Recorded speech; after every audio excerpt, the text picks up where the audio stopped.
राम राम। आप सभी के अंदर विराजमान मेरे परम पिता परमात्मा को मेरा कोटि कोटि नमन। हमारा सतगुरु सुखराम जी महाराज के ग्रंथ में प्रश्न उत्तर का अंग चल रहा है। कल की ज्ञान की चर्चा में हमने सुना कि इस जीव की जात क्या है, इस ब्रह्म का गुरु कौन है, इसके माता पिता कौन है, ये संसार में कौन मरता है, कौन जन्म लेता है, कौन मूर्ख है, कौन चतुर है। इन सब प्रश्नों के उत्तर सतगुरुदेव ने हमें ज्ञान से समझाया कि जात हमारी ब्रह्म कहीजे, मात पिता है राम, ग्रह हमारा शून्य में, अनहद में विश्राम। तो इस आत्मा की जात ब्रह्म है, क्योंकि ये ब्रह्म परमात्मा का अंश है। तो इसलिए ब्रह्म आप ही कहूँ तो ही, जैसे पूत पिता के माय है, पुत्र पिता के अंदर ही है, तो इसलिए वो पुत्र कहलाता है। इसी तरह ये आत्मा परमात्मा का अंश है, इसलिए ये ब्रह्म ही कहलाती है। और इस आत्मा के माता पिता जो राम रमतीत राम सब में रम रहा है, परब्रह्म राम, वो इस आत्मा के माता पिता हैं। और इस आत्मा के रहने का स्थान शून्य में है और अनहद में इसका विश्राम है। और मनुष्य जब ज्ञान का संग करता है तो चतुर और बुद्धिमान बनता है, और जब अज्ञान का संग करता है तो वो मूर्ख कहलाता है। तो मनुष्य ही मूर्ख है, मनुष्य ही चतुर है। जब ज्ञान का संग करता है तो उसके अंदर शील, सांच, संतोष, दया, प्रेम, भाव, ये सब ज्ञान ही इन सब की नींव है। बिना ज्ञान का संग किए न आत्मा के अंदर शुभ लक्षण आ सकते हैं, न आत्मा परम पद को प्राप्त कर सकती है। तो ज्ञान नींव है। ज्ञान के कहे अनुसार चलेंगे तो सब कुछ अपने आप होता चला जाएगा और सहज में ही आत्मा जीते जी अपने लिए उस अनहद में, अघम घर में अपना घर बना लेगी, इस अनहद की धुन के साथ। अब सतगुरुदेव ने कल ब्राह्मणों से बहुत सारे सवाल पूछे थे कि ऐसी कौन सी करनी की है जिसके कारण इनको ब्राह्मण के घर जन्म मिला है। इन्होंने ऐसा क्या किया है कि राजा हो चाहे रंक हो, सब इनके पांव पड़ते हैं और ये संसार में पूजिक कहलाते हैं। ये मांग कर खाते हैं लेकिन इनको बिल्कुल शर्म नहीं आती है, और ये संसार में सबसे लेते हैं लेकिन ये देते किसी भी को भी नहीं है। तो सतगुरुदेव कहते हैं कि इनको ये विधि किसने बताई है, क्यों ये ब्राह्मण हुए हैं और किस करनी के कारण मांग कर खाते हैं और फिर निश्चिंत होकर संसार में चलते हैं। यानी गीता वेद सबका ज्ञान संसार को सुनाते हैं, मरने की, जन्मने की विधि, सब कुछ ये सबको संसार में यज्ञ हवन सब करते हैं, लेकिन फिर भी निश्चिंत रहते हैं और इनको परमात्मा प्राप्ति का रास्ता नहीं सूझता है। तो इनकी ऐसी कौन सी करनी है जिसकी वजह से ये संसार में पूजिक हैं। अब सतगुरुदेव उत्तर देकर कहते हैं, तीरथ कर कर ब्राह्मण हुआ, परमारथ सु पंडिता। यानी पिछले जन्म में उन्होंने इतने तीर्थ किए हैं कि सब ही तीर्थ करके किए, इसलिए उनको ब्राह्मण के घर जन्म मिल गया। और परमारथ सु पंडिता, और परमारथ के कार्य किए यानी शुभ शुभ कार्य किए, इसलिए पंडित बन गए। वेद उगत सु मांग कर खाओ, ज्ञान सु फिरो नचीता। वेद उगत, उगत यानी बोलकर, वेदों का, शास्त्रों का ज्ञान बोल बोल कर संसार को बताते रहते हैं। यानी यज्ञ हवन पूजा पाठ ये सब कैसे करना चाहिए, ये सारा ज्ञान पंडितों के पास है, क्योंकि उन्होंने वेद भागवत गीता ये सब उन्होंने पढ़े हैं, तो इसलिए उनके पास ज्ञान है और वो उसी ज्ञान से निश्चिंत होकर संसार में रहते हैं। गुरु प्रताप जगत में पुजक, तपस्या कर दंड जीता। अब पीछे जन्म में उसने अनंत तपस्या भी की, तो इसलिए परमात्मा की कृपा हो गई, इसलिए संसार में पूजिक हो जाते हैं। यानी राजा हो, रंक हो, फकीर हो, सब इनको पूजते हैं, सब इनके पांव पड़ते हैं।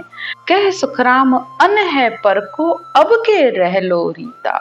अब सतगुरुदेव कहते हैं कि सुखराम अन्न है पर को यानी ये तो तुम्हारी पिछली कमाई थी, इसलिए तुम इस संसार में पुजिक भी हो गए, तुम्हें सबकी तरफ से दान भी मिल रहा है, सबकी तुम पुजिक भी हो गए हो।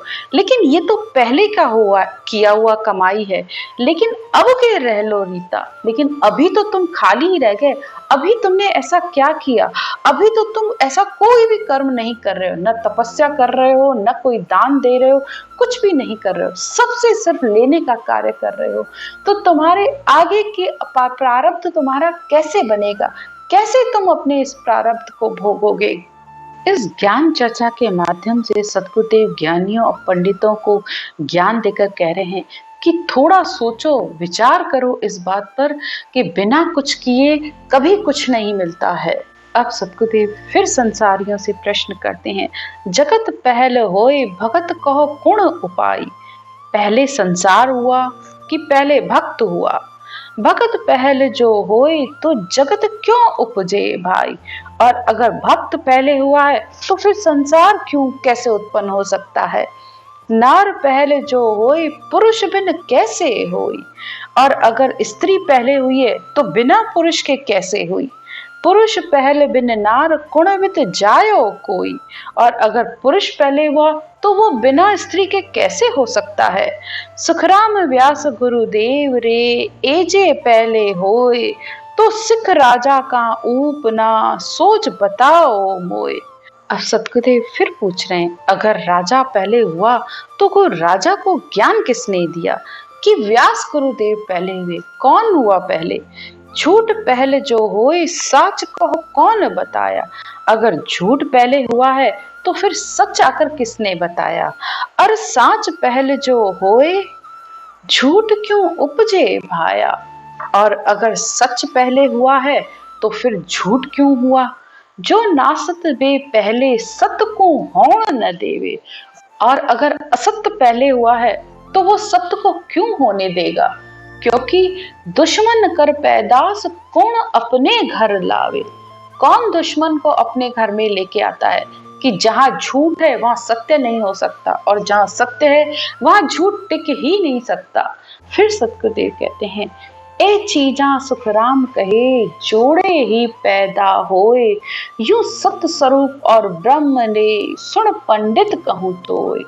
अब सतगुरुदेव इन सारे प्रश्नों के उत्तर देकर कहते हैं कि हे पंडितों, ध्यान से सुनो, संसार में ये जितनी भी चीजें हैं ये सब जोड़े से पैदा हुई हैं। शुभ अशुभ, लाभ हानि, सत्य असत्य, झूठ सच, ये सब कुछ जोड़े से पैदा हुआ है, चाहे स्त्री हो चाहे पुरुष हो।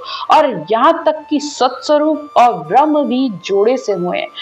परापरि परमात्मा से ही, पार ब्रह्म परमात्मा से ही सत्स्वरूप का पद और होन काल का पद बना है।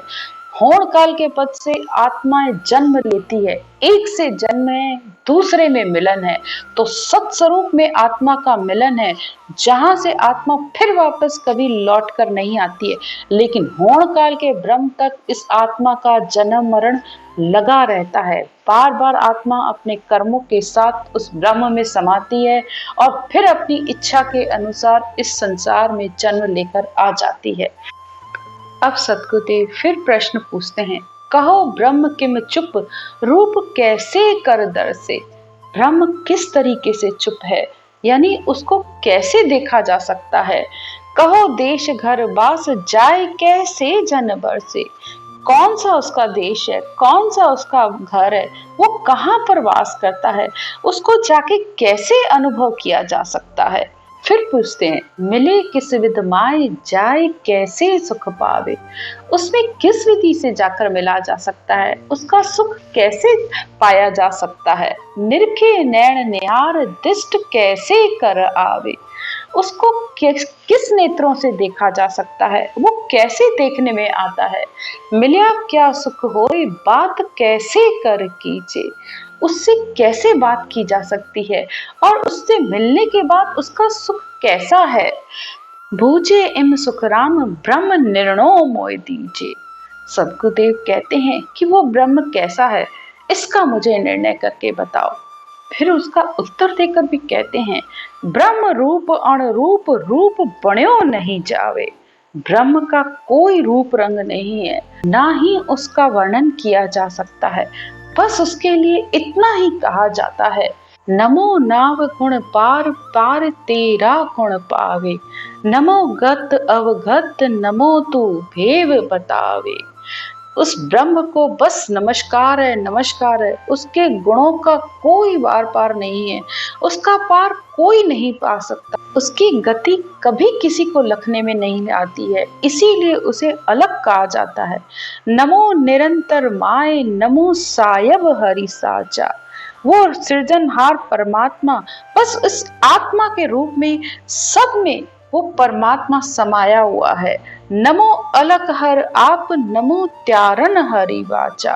उस परमात्मा की गति को कोई नहीं जान सकता, बस संतों के मुख से जो उसके वचन निकलते हैं, जो भगवत वचन निकलते हैं, उसी से ही सब आत्मा का उद्धार हो जाता है। और वो परमात्मा अंतर में बस उन संतों के बताए ज्ञान के अनुसार जब ज्ञान धारण करती हैं आत्माएं, तो वो शब्द धन के रूप में इस अंतर में आत्मा को प्रकट होकर दर्शन देता है। तो बस इसी तरह ही उस ब्रह्म का अनुभव किया जाता है इस धन के रूप में, और इसी से ही उस आत्मा को सुख मिलता है, और मिलने पर उस आत्मा का आनंद अनंत हो जाता है। अब आगे सतगुरुदेव फिर पूछते हैं, कहो सुन्न आकार गिगन घर चैन बताओ। उस सुन्न का आकार कैसा है? जैसे रात का सन्नाटा, जब आप अकेले होते हो और बिल्कुल कोई भी नहीं है आपके आसपास, तो उस सन्नाटे को कैसे आप बता सकते हो? उसका अनुभव तो आप कर सकते हो, लेकिन उसको बता नहीं सकते। फिर पूछते हैं, गिगन घर चैन बताओ। उस गिगन के घर की निशानी क्या है? जो पूगा तुम जाए नेट निर्नो सब लाओ।